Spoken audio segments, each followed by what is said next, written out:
Finally WrestleMania 41 venue announce ചെയ്തിരിക്കുകയാണ്. സാധാരണ WrestleMania 40 തന്നെ അനൗൺസ് ചെയ്യേണ്ട ഒരു സംഭവമാണ്, പക്ഷേ നമുക്കത് കാണാൻ സാധിച്ചില്ല. എന്തുകൊണ്ടാണെന്ന് ചോദിച്ചാൽ നമുക്കറിയാം. കാരണം മിനിസോട്ട വേണോ ലാസ് വേഗാസ് വേണോ അങ്ങനെ ഒരു പ്രശ്നം ഉണ്ടായിരുന്നു. ഫൈനലി ഇപ്പോൾ ലാസ് വേഗാസ് കൺഫേം ആയിരിക്കുകയാണ്. എടുത്ത് പറയേണ്ടത് റസൽമേനിയ 41 ഡേറ്റ് തന്നെയാണ്. അതായത് 19-20 ഏപ്രിൽ 19-20 തീയതികളിലാണ് റസൽമേനിയ 41 നടക്കാൻ പോകുന്നത്. എനിക്ക് തോന്നുന്നു ഇത്രയും ലേറ്റ് ആയിട്ട് നേരത്തെ ഉണ്ടായിട്ടൊന്നും വലിയ സംശയം തന്നെയാണ്. സാധാരണ ഏപ്രിൽ ഫസ്റ്റ് വീക്കിൽ തന്നെ നടത്താറുള്ള സംഭവമാണ് WrestleMania.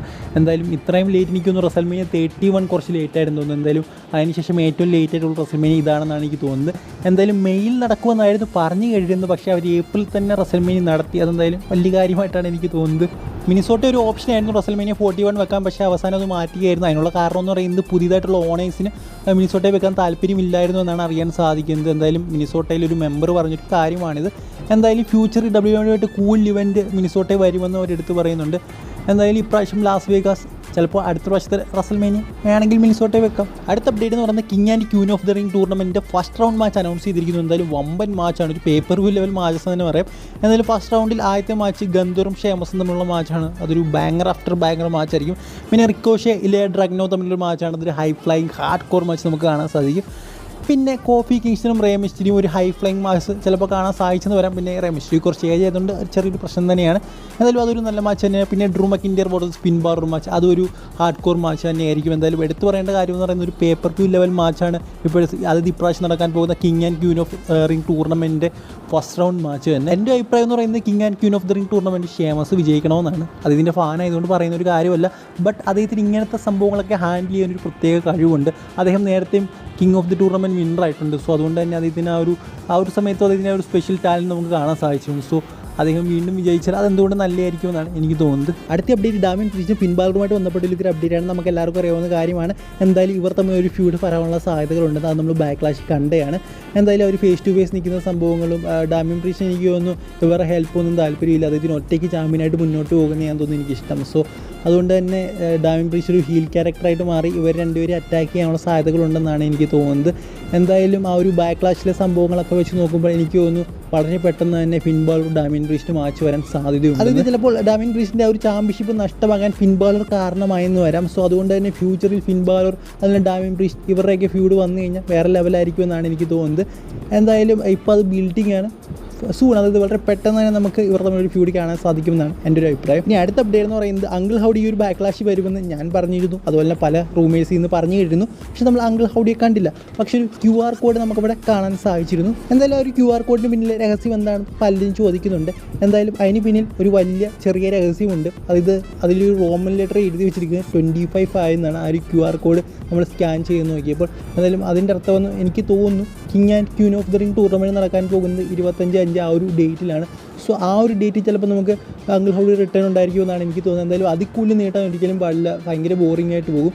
So അന്നെങ്കിലും uncle howdy return ഉണ്ടായിരിക്കണമെന്നാണ് എൻ്റെ ഒരു അഭിപ്രായം. അടുത്ത അപ്ഡേറ്റ് എന്ന് പറയുന്നത് നമ്മൾ കണ്ടൊരു കാര്യമാണ്. ടാങ്കാലോവ കഴിഞ്ഞ ദിവസം ബാക്ക്ലാഷിൽ നമ്മുടെ ആ ഒരു ബ്ലഡ് ലൈനിൻ്റെ ഭാഗമായി മാറുന്നത്. എന്തായാലും ടാങ്കാലോവ നേരത്തെ തന്നെ WWE ഉണ്ടായിരുന്ന ഒരു വ്യക്തിയാണെന്നാണ് നമുക്ക് അറിയാൻ സാധിക്കുന്നത്. എന്തായാലും അദ്ദേഹത്തിൻ്റെ ഡെബ്യൂ ഒന്നുമല്ല, അദ്ദേഹത്തിന് റിട്ടേൺ ആണെന്നാണ് പറഞ്ഞു കേൾക്കുന്നത്. എന്തായാലും ഞാൻ അദ്ദേഹത്തെ കണ്ടിട്ടില്ല. WWE കണ്ടവരുണ്ടെങ്കിൽ കമൻറ്റ് ബോക്സിൽ പറയുക. എന്തായാലും നമ്മൾ ഇവിടെ പറയാൻ വന്നത് ടാങ്കാലോവയുടെ കാര്യമൊന്നുമല്ല, മറ്റൊരു സൂപ്പർ സ്റ്റാറിൻ്റെ ഡെബ്യൂ കൂടി ബ്ലഡ് ലൈനിൽ നടക്കാനുള്ള സാധ്യതയുണ്ട്. അത് ജേക്കബ് ഫട്ടോ അല്ല, ഹിക്കീലിയോ എന്ന് പറയുന്ന ഒരു സൂപ്പർ സ്റ്റാറാണ്. അദ്ദേഹം ഒരു സമോവൻ ഫാമിലിയിലെ മെമ്പറാണ്. സോ എന്തായാലും അദ്ദേഹത്തിൻ്റെ ഡെബ്യൂവിനുള്ള സാധ്യതകളുണ്ടെന്ന് ഇപ്പോൾ പറഞ്ഞു കേൾക്കുന്നു. സോ ഇതെല്ലാം കൂടെ കൂട്ടി ഇപ്പോൾ സില്ലോ ഫട്ടു, ജേക്കബ് ഫട്ടു, ഇപ്പോൾ ജിമ്മി ജെ, റോമൻ, ടാങ്കാലോവ, സോ ഇതെല്ലാം കൂടെ കൂട്ടുമ്പോൾ ഏതാണ്ട് 9 സമോവൻ മെമ്പേഴ്സ് ബ്ലഡ് ലൈൻ ആയെന്ന് തന്നെ പറയാം. അല്ലെങ്കിൽ സമോവൻ ഫാമിലിയിലെ 9 മെമ്പേഴ്സ് ഇപ്പോൾ WWE ഉണ്ടെന്ന് തന്നെ പറയാം. സില്ല ഫട്ടുവും ജേക്കബ് ഫട്ടുവും കൂടെ വന്നു കഴിഞ്ഞാൽ. So unbelievable.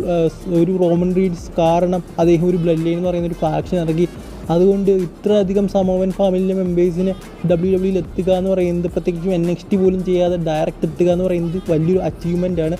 അതിന് കാരണക്കാരനായത് റോമൻ റീഡ്സുമാണ്. So something big for Samoan family Roman Reigns. കാരണം റോമൻ റീഡ്സിന് മാത്രമല്ല അതിൻ്റെ ഫാമിലി തന്നെ ഫുള്ളായിട്ട് രക്ഷപ്പെട്ടു എന്ന് തന്നെ പറയാം. അടുത്ത അപ്ഡേറ്റ് എന്ന് പറയുന്നത് നമ്മുടെ വൈപ്പർ റാൻഡി ഓർട്ടനുമായിട്ട് ബന്ധപ്പെട്ടുള്ള ഒരു അപ്ഡേറ്റാണ്. 2024 എന്ന് പറയുന്നത് റാൻഡി ഓർട്ടന് അത്രത്തോളം നല്ലൊരു വർഷമല്ല എന്നാണ് എനിക്ക് തോന്നുന്നത്. കാരണം 2024 അദ്ദേഹം പങ്കെടുത്തിട്ടുള്ള എല്ലാ PLEയിലും പരാജയമാണ് അദ്ദേഹത്തിന് ഉണ്ടായിരിക്കുന്നത്.